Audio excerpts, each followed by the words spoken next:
Armand Sylvestre, le souffle des révolutions. Le nom du faubourg Saint-Cyprien à Toulouse est surtout connu par la terrible légende des dernières inondations. Légende, non, mais histoire. On montre encore les murs de l'hospice submergés, la marque rouge des étiages atteints par le fleuve révolté. Mais on oublie vite dans les pays où le soleil verse son été éternel de joie et de lumière. Aux masures effondrées, on fait place de belles maisons aux balcons fleuris, et ce cataclysme effroyable semble avoir passé comme un baptême sur le fond quartier embelli, ou comme ces inondations fécondes du Nil qui laissent la richesse au fond de leurs ravages apparents. La population ouvrière a grandi et ces miracles de voir aux heures où les ateliers se rouvrent ou se ferment, les belles filles au type latin, brunes avec des yeux profonds et noirs, prendre pieds nus une chanson ou une rose aux lèvres, le chemin des manuscrits factures dont les cloches en branle jettent leur appel dans le crépuscule. À côté de cet élément prolétaire, le plus dense et le plus bruyant, Saint-Cyprien possède un monde de petits rentiers qui font une demi-villégiature dans des cottages minuscules aux jardins soigneusement cultivés. Ces bonnes gens qui ne se hasardent jamais jusqu'au carrefour pittoresque où la reine des bohémiens, aux cheveux crépus, règne encore sur un peuple déguenillé d'étameurs et de coupeurs de chats, affectionnent la belle promenade ombreuse qui borde la Garonne et au pied de laquelle, presque au niveau des eaux, dans une plaine toujours rase, tondue, des pelotons de cavalerie manœuvrent à la plus grande joie des badauds et des petits polissons. C'est à cette société paisible qu'appartenait, ou mieux, qu'appartiennent encore, M. Pérolade, ancien huissier, sa femme Pauline et son chien Protet, ainsi nommé par le pieux souvenir que ce vieil officier ministériel avait voué à sa maudite profession. Ai-je besoin d'ajouter que M. Pérolade n'était plus joli, que sa femme Pauline ne l'était pas devenue, ne l'ayant jamais été, et que son chien Protet était la plus hideuse bête du monde, éclatant de graisse et chauve des pattes au museau. Ayant acquis sa petite fortune en faisant toutes sortes de cochonneries au reste de l'humanité, M. Pérolade y tenait infiniment. Le prix extraordinaire attaché par les filous aux produits de leur fâcheuse industrie est un hommage indirect rendu à la vertu. Il indique en effet la valeur qu'ils attachent au sacrifice de leur conscience. Il est certain que M. Pérolade n'entendait pas voir taire la sienne pour des noyaux de prunes. Chacun des écus qu'il avait volés en d'inutiles débauches de papier timbré lui semblait une part de son paradis perdu et de son salut compromis. Car il ne manquait pas d'une certaine dévotion superstitieuse et n'avait jamais oublié de faire brûler d'autant plus de cierges que l'affaire dont il demandait le succès au ciel était plus malhonnête et périlleuse pour son honneur. Ce petit travers est le plus méridional du monde. Attaché à toutes ces terres et à tous ces terrestres biens, comme je viens de vous le dire, ai-je besoin d'ajouter que M. Pérolade était conservateur à outrance, conservateur jusqu'à l'insurrection, car il aurait culbuté sans hésiter le gouvernement pour lui imposer une mesure répressive contre le flot montant de démocraties impatientes. Quand il avait dit le souffle des révolutions, ses petits yeux gris d'usurier roulaient des colères épouvantables, et sa bouche grimaçait, comme si ces simples mots eussent laissé un goût amer de rhubarbe ou de chicotin. Alors madame Pérolade, le seul être qui consentit encore à converser avec cet imbécile, était prise par sympathie d'un tremblement nerveux qui secouait ses 3 ou 4 dents disséminées dans sa bouche, qu'ombrageait une ridicule moustache, et Protet, mu comme par un ressort intérieur, aboyait lamentablement en agitant sa queue épilée. M. Perrollade avait toujours eu pour les matières détonnantes une horreur instinctive. C'est au point qu'il ne pouvait voir transporter un simple sac de haricots sans avoir la chair de poule.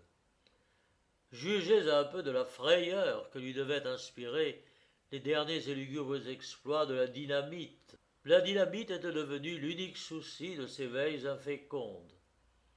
La dynamite le hantait. Il n'en avait jamais vu, mais il la reconnaissait partout. Matin et soir, il faisait l'inspection du sable de ses allées. Il avait fait boucher les soupiraux de sa cave et garnir de pointes de fer les approches de son mur. Rien n'entrait dans sa maison qu'il ne le visitât lui-même avec la conscience d'un douanier.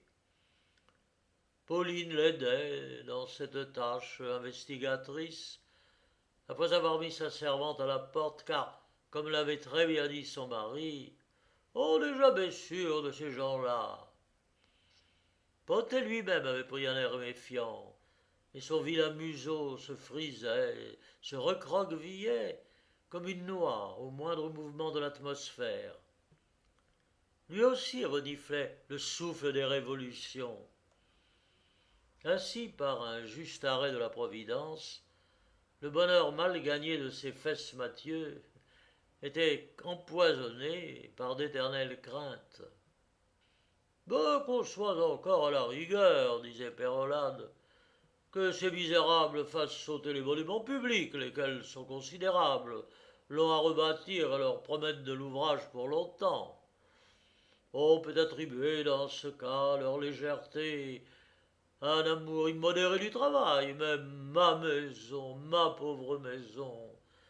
Mais que l'autre motif invoqué pour la disperser en l'air, qu'une soif odieuse de pillage et d'abominables instincts de destruction. Le fait est, ajoutait Pauline, qu'il ferait infiniment mieux, oui, de s'attaquer au musée qui contient un tas de nudités offensantes pour les regards des femmes bien élevées. Et Madame Perrollade se signait en pensant aux Vénus peintes ou sculptées, dont les formes irréprochables lui avaient toujours inspiré un souverain et dévot mépris. J'ai toujours pensé que le hasard aimait à rire.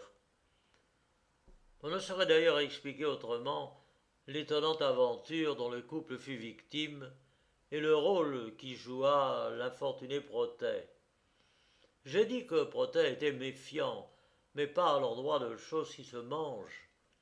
En matière de comestibles, sa gourmandise faisait taire immédiatement la prudence dont il témoignait ordinairement. C'est ainsi que, dans une des promenades où il accompagnait toujours ses maîtres vénérés, après avoir passé un temps ridicule à flairer en grognant, au pied d'un réverbère, une fuite de gaz dont l'odeur avait attiré son attention, ce qui inspira à M. Perrollade une phrase remarquable sur l'intelligence des animaux, Potet commit l'imprudence d'avaler, sans le fouiller avec soin, un morceau de gâteau encore enveloppé de papier et abandonné sur le chemin. C'est ainsi qu'outre la partie nutritive de ce petit paquet, il ingurgita une assez longue ficelle qui avait servi à l'envelopper.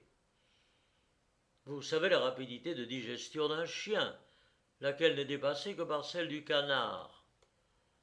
Vous ne serez donc pas étonné d'apprendre qu'une heure après, le chien de M. Perrollade continuait sa course en portant sous sa queue un petit appendice de corde qui s'y tortillait le plus drôlement du monde. M. et Mme Perrollade, qui avaient la vue mauvaise, ne s'en aperçurent pas, mais les gamins s'en amusèrent beaucoup, poursuivant le malheureux Protet avec de grands éclats de rire, sous la malédiction du vieil huissier indigné et de sa moitié.